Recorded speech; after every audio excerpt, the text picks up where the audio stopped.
our philanthropic opportunities to others. And I heard a lot of churches, and that's where it starts for most of us. Our churches, our synagogues, our mosques, our places of gathering and worship. That's where we typically give first. And we're taught that at a very young age, to start giving back kind of as soon as we're born, right? You're giving to something, and especially if you have a family who has a giving nature. So we are going to kind of talk about how much money is generated.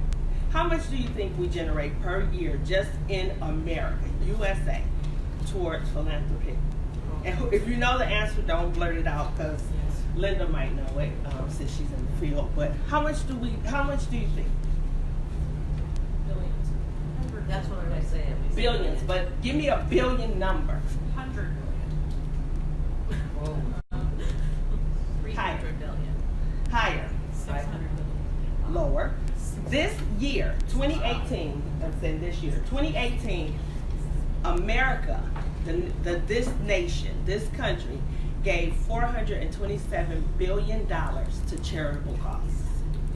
All across. How awesome is that? That is so awesome. And think of the good that is happening because we love one another. The lion's share of that, of course, comes from foundations and corporations. Corporations are now getting their employees involved. And you have these employee giving opportunities. But then the beauty of that is you get to dictate where your giving goes. And collectively, as employees, you can say, we want to support this charity. We want to go to Haven. We want to go to other organizations. We want to support this because it means so much to us as a group. Also, in that, employees are now saying, I don't just want to give dollars, I want to give time. I want to go see my dollars at work. I want to be a part of whatever is happening over at that place that we all love so much. So it's now an opportunity to give time and talent. And we beat up on ourselves because we don't have $100,000 to give. So we get frustrated, or we say, why, I'm only going to give my little. But think about if every one of us gave $100, $50, $5 towards a organization, and we did it collectively, we could come up with $6,800 for one organization who needs that push, that bump. So I encourage everybody to start thinking not about the amount, but about the motivation behind your gift. So why do you give? Why? What is the purpose? Why do you give to the things you give to? And we've heard some of the motivations and reasons, but why? Why are you compelled to do these things? And that's something you really have to put a name on. And I dare you to journal why you're giving. And I dare you to watch your giving grow. Because now you're starting to think about what you could do and how you can do it. And I'm a Starbucks drinker, and I see those ads and I get those promos that say $5 a day could change John's life. And I'm like, but this cup of coffee is changing my life. Like, I had to run back outside and get my cup of coffee. I was like, I gotta get my coffee. So, but think about how they're framing this for you. What we take for granted is life-changing for somebody else. And can you actually do without your $5 cup of coffee and brew it at home for 49 cents, because I started doing that, and change somebody else's life? Transformational gifts start not in your head, but in your heart. Families get together and create foundations. How do you think all of these family foundations are popping up? Because my family got together and said, we can do this for this one group. Now, when you give, you don't give to be seen. Some people do because they want their name on the wall, but initially their heart is in the right place. And then, we as development people have come up with this great idea of recognition to make it a competition. But I want you to beat me giving. I do want you to give more than I give every single day. I want you to pay it forward every single time you go to Starbucks.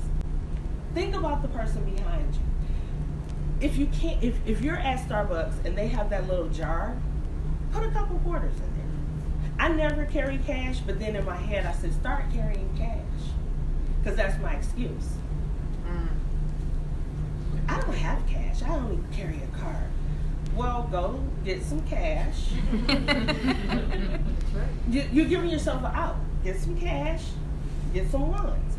I also challenge you all to think about those people when you're stopped at a light. And I used to work in Detroit. How many people work near the Detroit area? And it's popping up all over now. Okay. I used to always stop and stare straight ahead. Or turn the radio up. Or fiddle. I keep ones. Here you go. It's not my responsibility to tell you what to do with the dollar. I pray over it. I am a praying person. Lord, you know what they need. And I give my dollar. And there was a guy on an intersection off of 75. And I think he kind of waited on me because he knew I was getting off right there. And he'd be standing there like, I know you see me. And I gave him a dollar like every day. Every single day that I worked downtown, I had money, whether it was 50 cents, a quarter, something, because you don't know. But my heart was motivated. And my heart was motivated, and I'll tell you why. When my son turned 18, my son became a full-grown crazy man. He decided he knew better than me. So he would stay out late, and I'm not that mama. You can't come in here at 2 o'clock because I don't come in at 2 o'clock. So I said, well, since you love being out, stay out. Right? And it broke my heart as a parent. How do you put your kid out? Like, who does that? But it was a lesson, and I was like, you have to learn this lesson. You're going to have to learn it the hard way. Well, of course, he pulled one on me. I'm the crazy person. He left. Now I'm like, oh, God. So I called his dad, and I said, hey, he's not here. He's like, oh, yeah, he's here. So he gets there and gets acting a nut. And Dad goes, oh, okay. You want to be crazy, go home. So my son is going back and forward. At one point, he had nowhere to go. So he was staying at this friend's house, this friend's house, this friend's house, and he was homeless. Literally. And he was begging for money on the street to eat, not for drugs. He looked like he used drugs because he's dirty. He doesn't have a workplace to wash his clothes. He has blood bites. So I'm like, so I see him. He comes, go home. My family is in Inkster. And I go home and I was like, come over for 4th of July. We're all going to be over at the house. And he comes and he walks up and my heart broke. Because that's the man I've been given to every time I stop at the intersection. And I was like, this is why I will never say no to somebody asking me for a dollar. Because that's my son. That could be my daughter. At any given time. That's the humanity. Yes, people get into situations. We've all seen it. People get into these situations where it's really, really, really a hard life, which is why Jetson is there, which is why Haven is there, which is why Lighthouse is there. Because that is the purpose, is to eradicate these ills, these things that happen to people every single day, sometimes through no fault of their own. Now, mind you, happy ending, happy story. I said, oh, okay, so you've been out in the world, right? Prodigal son, come on. My son got a job. My son has moved to New Mexico. My son has made me a grandmother 4 times over. I'm not happy about that. I love the children. Let me this is live. I love children. I'm happy about the children. I was not prepared to be grandma, so I'm Nana. I'm not a grandma because some days I don't look glam. So I'm Nana, but his life changed dramatically. he's working for AT&T, and he's like, I'm helping this person, and I'm doing this, and I'm doing that. And I'm like, great. But it was a life-changing moment for him, and now he has a philanthropic mind. What can we give? So this year, when I asked, I said, well, what do you all want for Christmas? He's like, they don't need anything. We don't need anything. Of course, I bought things. But he was like, give a gift. Give it at Walmart. Give it here. So he's thinking also of people that he knows who could be in that same type of situation. As you go through, your life, and as you think about the things, we think about why we give, and it's the mission of the organization. Are they doing the great things that I want to see continue? We think about our personal relationship with something, the MS, people who we know with asthma, people we know with, life-changing situations, people who have Down syndrome. We give to those organizations that we know are going to help with the mission that we support. Our religious beliefs. And believe it or not, tax breaks. Before all these laws and things changed, we did it for tax breaks, right? The more I give, the less taxes I have to pay. So, I want you guys to pick up this book. I got it at the library, so don't always have to buy it. Support your local library.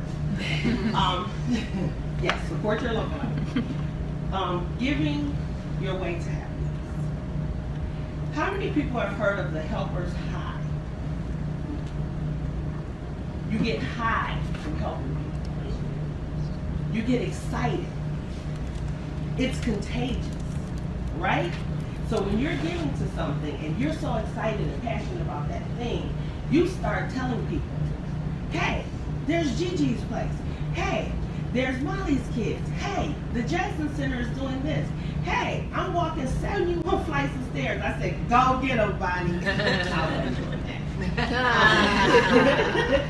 But you get a high from that, and you start telling people, and it becomes contagious, and it grows.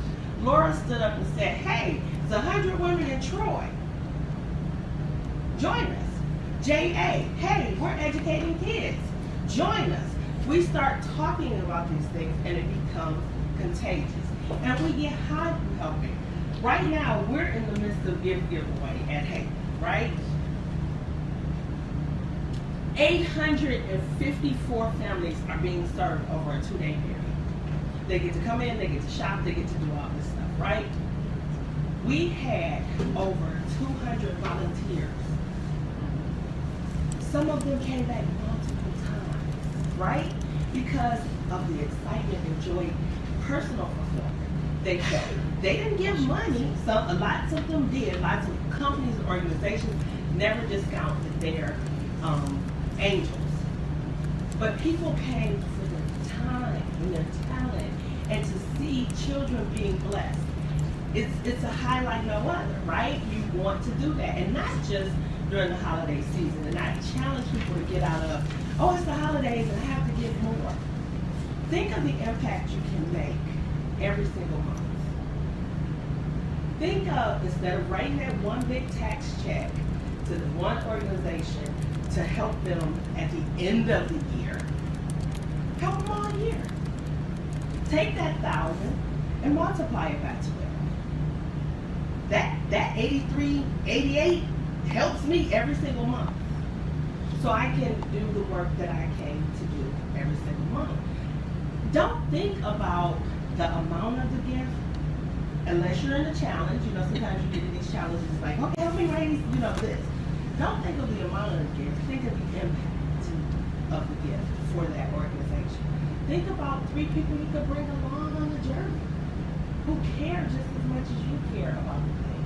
Every time I see an ASPCA commercial, not the sad Sarah McLaughlin, or if I see a dog on Channel 4, I'm like, oh my God, I have to give to the Humane Society. I have to remember, I have 2 dogs, they're up. Anybody need a dog? Take one barks all night. I was like, she is really trying to kill me. But I care about that. I care about animals. I care about their well-being. So that's something that every time I see that, I'm like, oh, the kitties, the cats. Let me write my $15 check. I care about Detroit Public Television. How many watch Sesame Street? I still still watching. How many watch the PBS specials and things like that? How many get to see a free concert? Yes, you're gonna have some interruptions, but who gets to? I give to them. And the great thing about it is, if you're a great organization, people don't mind you. They don't mind you saying, hey, we're almost at goal. Help us with another $5. You have to think about who you're supporting and why. And it doesn't, I don't want people to get, well, I don't give as much as the next person. Give from your heart. That's what philanthropy is all about. It is a heart issue. It is the love of humankind. And it makes you happy. It really does. And I really challenge people. I'm trying to stick to my notes. I really challenge people this year, 2020, the year of vision, right? I really challenge you to get a vision of who you can help with time, with talent, with substance, with money, with advocacy, with activism.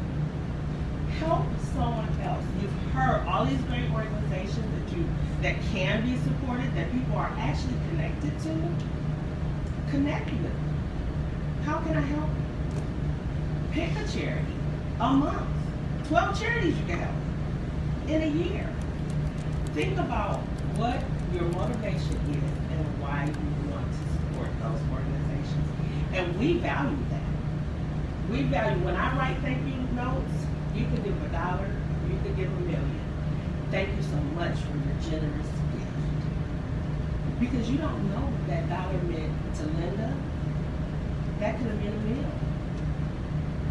And you don't know if I'm Oprah, that $1 million isn't affecting me. It's helping my bottom line.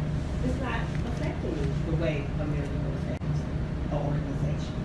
So we always have to balance what we're doing and why we're doing it with who we're doing it for. Small nonprofits, they love it. Healthcare centers, I am a big advocate of supporting healthcare centers and places where people get help, because those places often don't charge. And think about somebody going through a life-changing situation and don't have the money to pay for it, or the insurance. So I'm advocating all the time because I see people every single day affected by every issue across the board. And your gifts are so transformational. It could mean a meal. It could mean a coat. It could mean mittens and gloves. Who collected mittens and gloves? Mittens and gloves. In the winter, when your child is sleeping outside. You know what I'm saying? So it's those kind of things that make a difference. And I challenge each one of you this year, journal why. Why am I doing this? Get your book dedicated. I should have brought books dedicated to giving. Read this. Like really highlight. Well, no, not if you get it from the library. But highlight. Take some passages and start thinking about why giving makes you happy. And then give at any level. That's philanthropy. It's an investment into humankind because you love it. Thank you.